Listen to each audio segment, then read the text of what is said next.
It is with immense pleasure that we invite Dr. Shahul Hameed NS to the stage, a highly esteemed healthcare leader and expert in emergency medicine. Currently serving as a clinical administrator at KIMS Alshifa Super Specialty Hospital, Perinthalmanna. Dr. Shahul Hameed brings over a decade of experience in managing critical emergency services and healthcare operations at some of the most prestigious institutions both in India and internationally. With a master's in emergency medicine from Baby Memorial Hospital under the prestigious George Washington University, USA, Dr. Shahul has not only excelled in clinical practice but has also been a pivotal figure in training medical professionals in life-saving skills. From leading emergency departments in hospitals within the country and abroad, and being at the forefront of trauma resuscitation and emergency care in Kerala, his contributions to the field has been remarkable. He has trained public in basic life support and trauma care across Kerala in association with various organizations including police and fire department.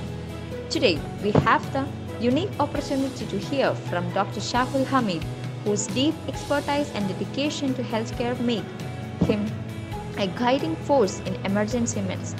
Please join me in welcoming Dr. Shahul Hameed NS to the stage for what promises to be an enlightening and inspiring session. Good evening all. I'm Dr. Shahul. My topic will be the role of communication in clinical management. So as every one of us knows, like everything what we see, we spoke, everything is a part of communication. That can start from a verbal communication to a wink of an eye.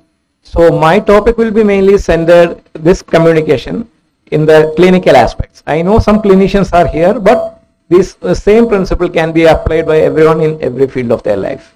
Okay.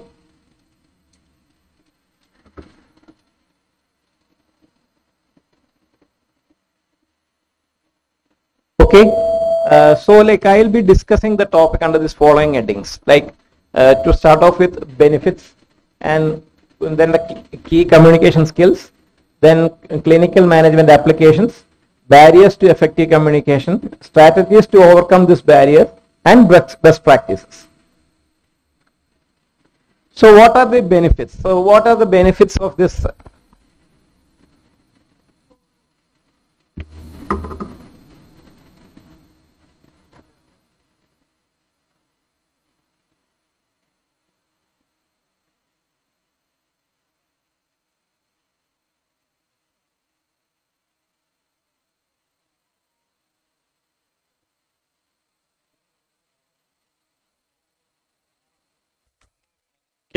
Okay.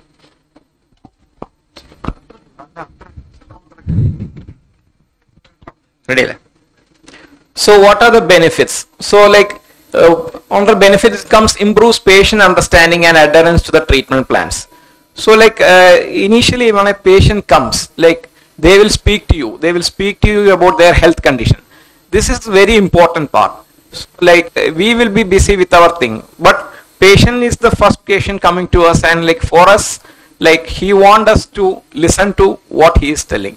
So like we must be a patient listener to the patients. So patient understanding is very important because that will help us to formulate this thing, guidance, and that will help us to formulate treatment for him. Okay. So enhance patient satisfaction and patient experience. So like proper communication is very essential for patient satisfaction and patient satisfactory index enhancement, because like once the patient comes and patient talks to you, patient wants you to be a better listener. So we will be busy with our schedule, but the patient wants us to be a better listener. Then only we can gain the patient's confidence. So reduces medical errors and adverse events. So like with a proper communication, we must always know that what is the patient's background properly. With this knowing patient's background, we can always reduce the medical errors and other things. So facilitates collaboration among healthcare teams. As you know, like today we are underwent already 2-3 presentations. All our presentations have went through this healthcare sectors. And like now healthcare doesn't work as a single unit. Now healthcare works as a multidisciplinary unit. Multiple peoples are involved. Managerial peoples are involved. In doctors itself, specialties have developed into bigger specialties. Initially, even if it was general medicine, now it has evolved into other specialties. So like we require a collaboration between all these specialties. So better communication will help you do that. Supports informed decision making. So anything like before going into a treatment plan, we must have always a support informed decision making. Without patient consent, we can't go into a treatment plan. And so like this informed decision should be informed well with the patient, and it should be communicated in a better way with the patients, which I'll talk to you later. Helps manage conflicts and complaints. See, like I think most of the people in healthcare might have seen this, like why this conflicts occurs in healthcare. In every aspect of healthcare, even as the doctors or the people attending to them, or from the managerial side, everyone wants patient to get benefited. Patient comes to hospital also to get benefited. Then why there is a conflict or a complaints is happening? That's because most of the times what I have experienced is that it is the lack of proper communication. Okay, so that has to be also done. So once we follow this, like you will be getting benefited. Let's see. So for this, like we have to do achieve to have some key communication skills. So like taking one by one, one is active listening. As I told earlier, you must be a very active listener if you are working in a health field. I would tell like that will applicable to the guy who is sitting in the reception and who is taking a phone call. Because like patient is calling you, nobody will willingly coming to the hospital happily other than this delivery cases. Everyone will be coming to the hospital in some or the other kind of pain.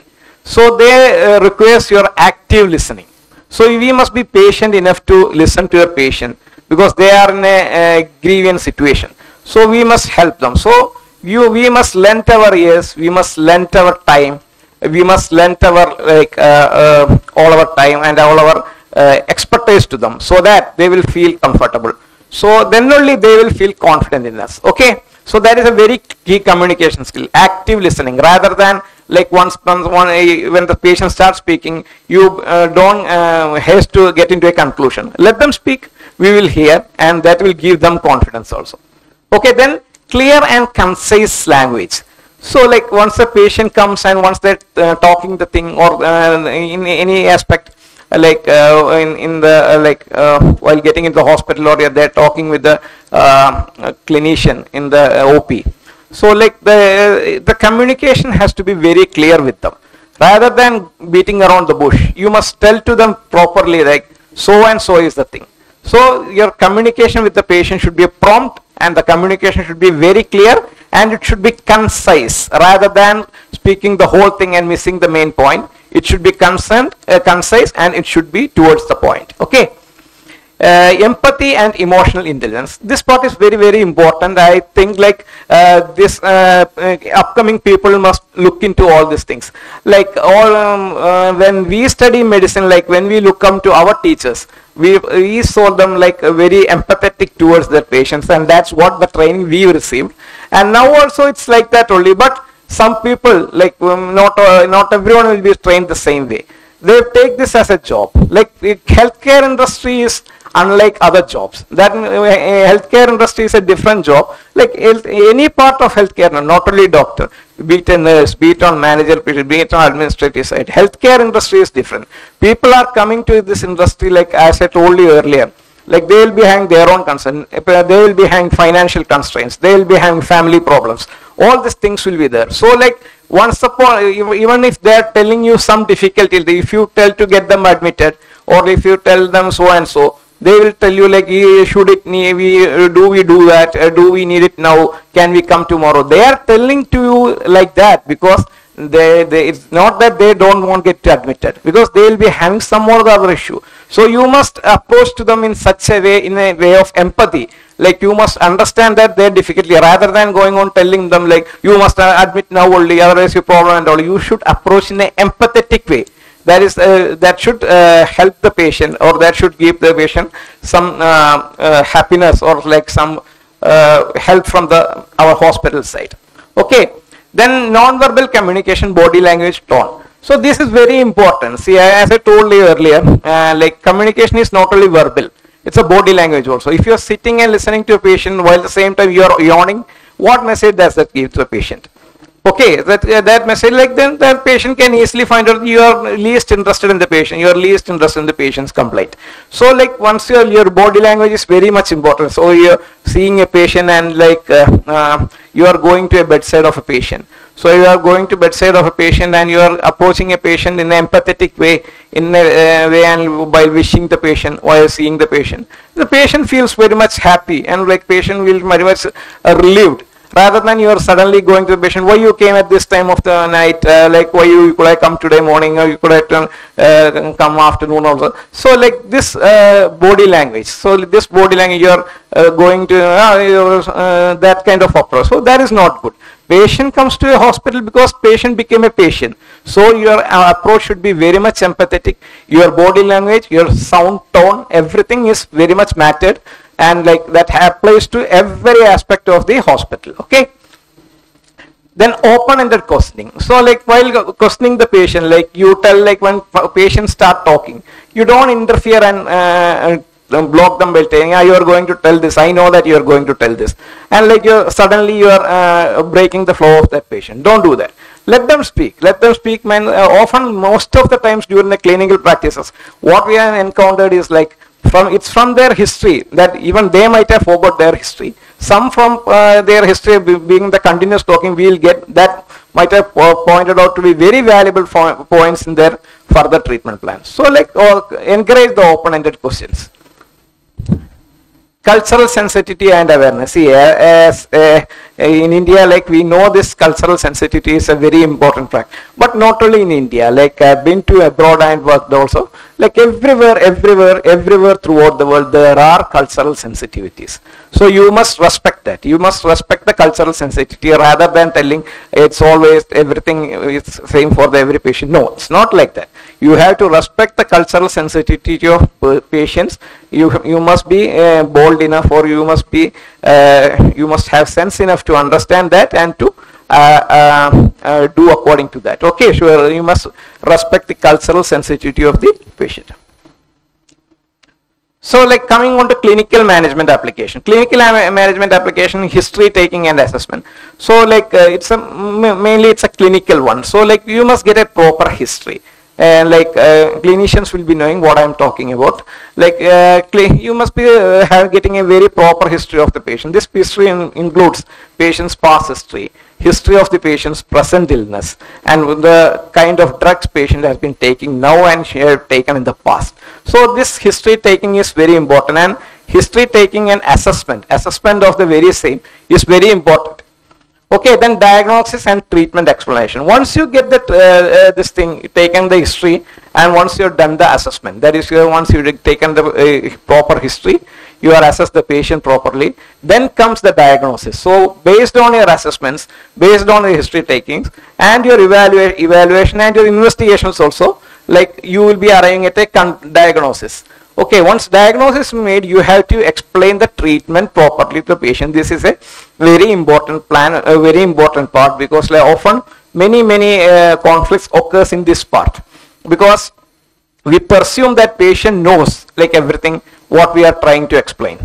We presume that, but most of the time it's not like that. Patient won't be aware of what we are trying to tell to them.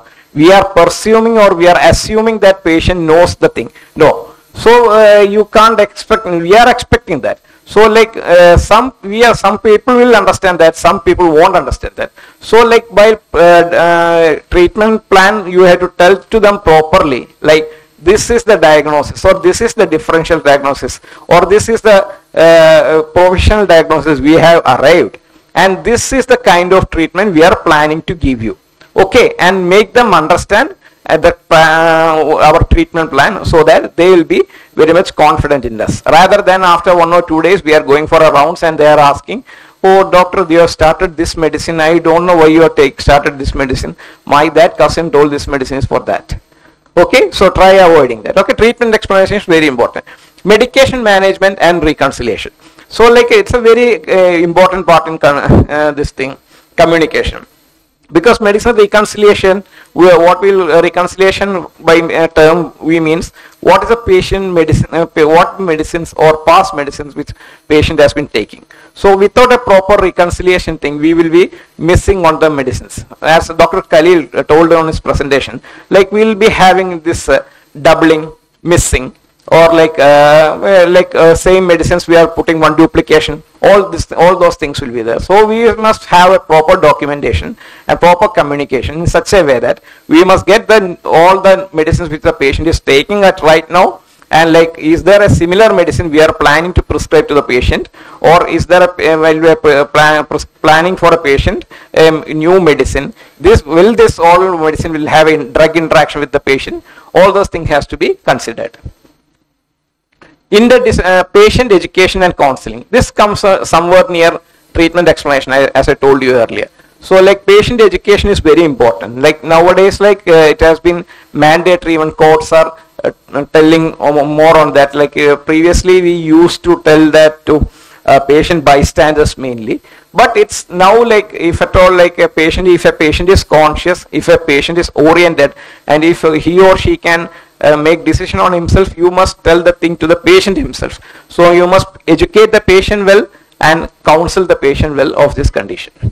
So interdisciplinary team collaboration. So interdisciplinary team collaboration means, as I told you earlier, there is a collaboration that should happen between the teams who are working on a patient. That involves all the specialities, which are specialities involved. So there must be a active team collaboration between them, and patient's disease should be communicated with the other teams so that like inputs can be given in a better way. Handovers and transition of care.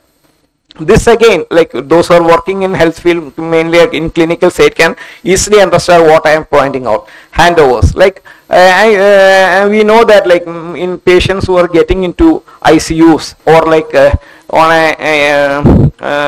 emergency rooms, ICUs or something, like once there is a shift happening between doctors, even nurses also.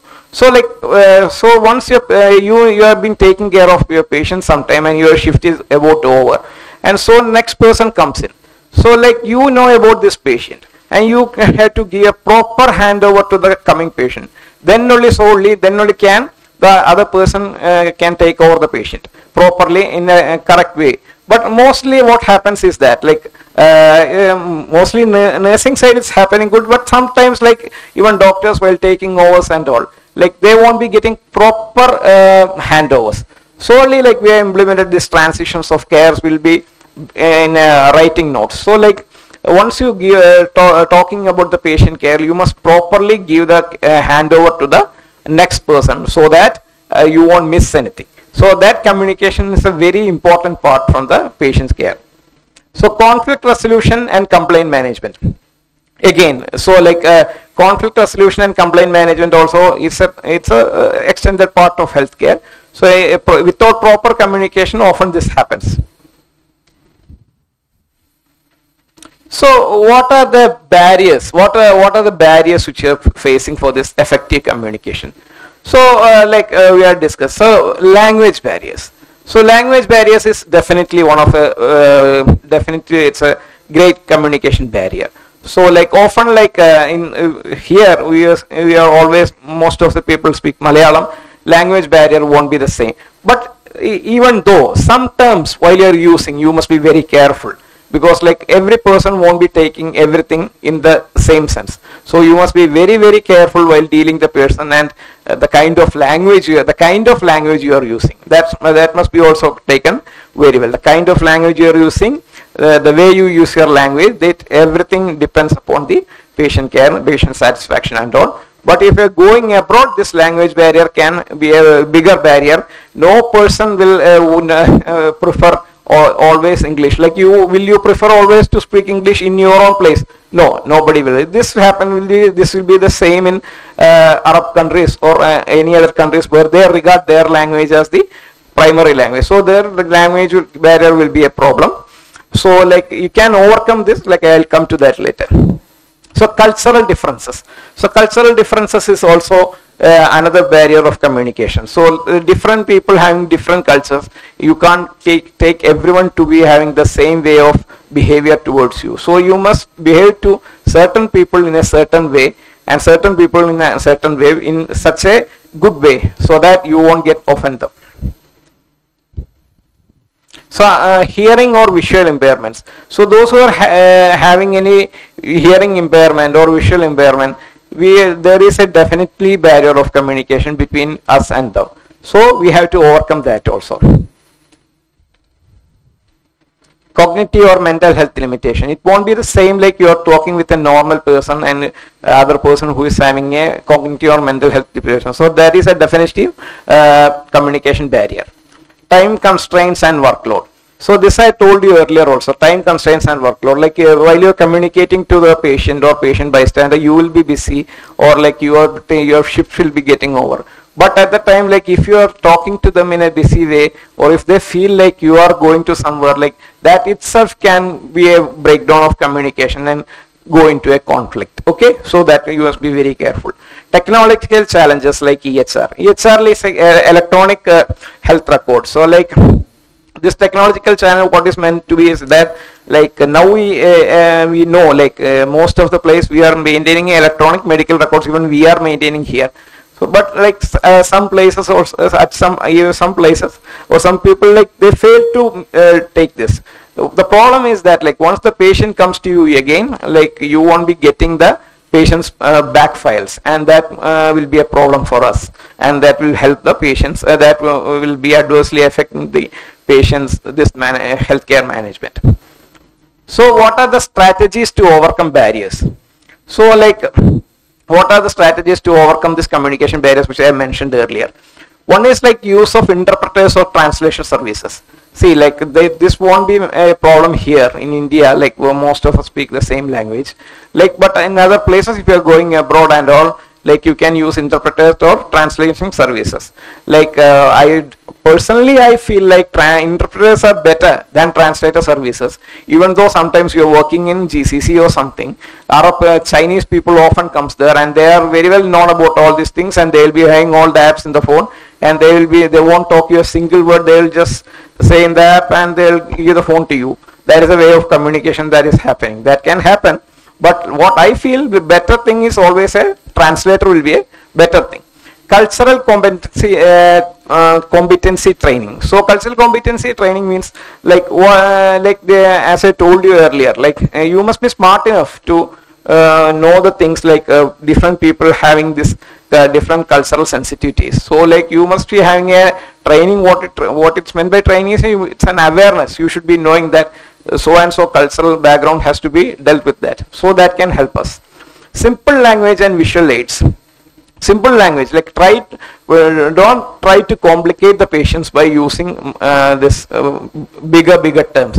Give them a simple language, or if at all they are not following them, like try to explain them in a much simpler way, so that they can understand, or use some visual aids like charts, graphs or everything, or use a plain paper, or try drawing them in that paper so that they can understand things.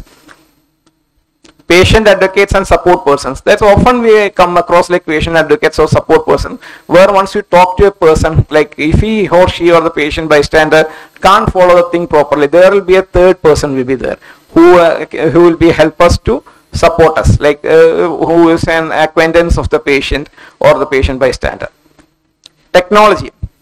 Video remote interpreting. So now technology also comes, like video remote interpreting is something like mainly used for deaf people, like it's an online service kind of thing, like so like you can aid that thing, and we here and all we are not practicing, but like in Bombay, Delhi and all they are using it, video remote interpreting. So with that, like this people who are having hearing defects, like they can communicate to some in a better way, because they provided a counselor or interpreter will be there in the video this thing, so he will help you what he is trying to tell.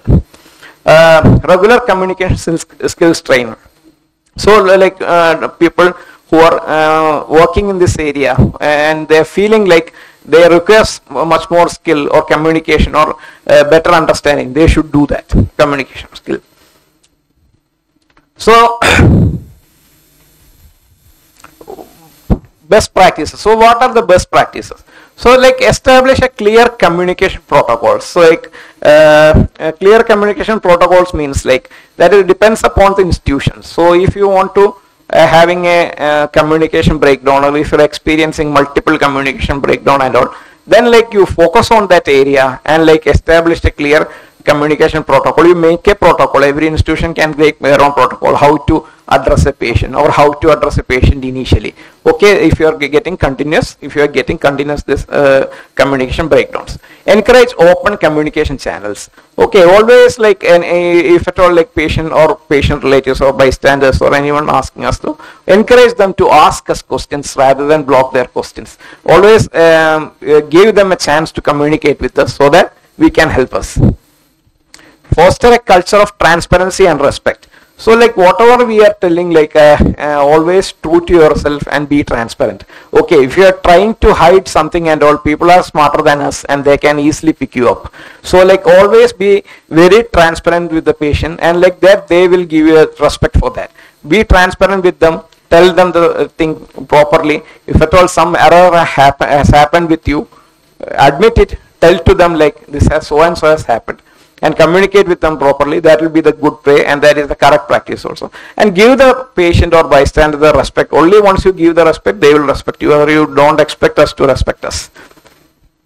Use standardized communication tools like SBAR. Like always use the standardized communication tools if you want. Like SBAR is like situation, background, assessment, and recommendation. So situation, what is the situation? So what is the patient's present situation? And background is like how this patient came to this situation. That is a background check. That is B. So how this patient came to this situation. Then A. So like then this is assess this present situation. This can be applicable in every aspect. So then assess the situation. Okay. Then once you assess the situation, then give the recommendation to overcome this situation. Monitor and address communication breakdown. This is also another thing. Like sometimes like you have been doing well with your patients in every aspect, or the patient will be doing very well with the hospital, but some or the other point they will get offended. So they will get offended. Then whatever good we have done, everything will turn around. So like monitor that properly and address the communication breakdowns. Where the communication breakdown has happened, we have to address it, and we have to monitor it, and we have to know what exactly happened. Evaluate and improve. Continuously evaluate and improve communication strategies. See, as I told, like it's like as you people tell, like quality is never-ending process. Like that, communication is always happening. So like if at all like anything is there, like any problem is continuously happening, we have to continuously evaluate and improve our communication skills. Okay, and we have to make a genuine effort, a positive effort to see and improve our communication skills. To conclude things, like effective communication is crucial in clinical management, ensuring patient-centered care, safety, and obtaining outcomes. By recognizing the importance of communications and implementing strategies to overcome barriers, healthcare professionals can provide high-quality healthcare. Okay, I think that summarizes the thing. Thank you.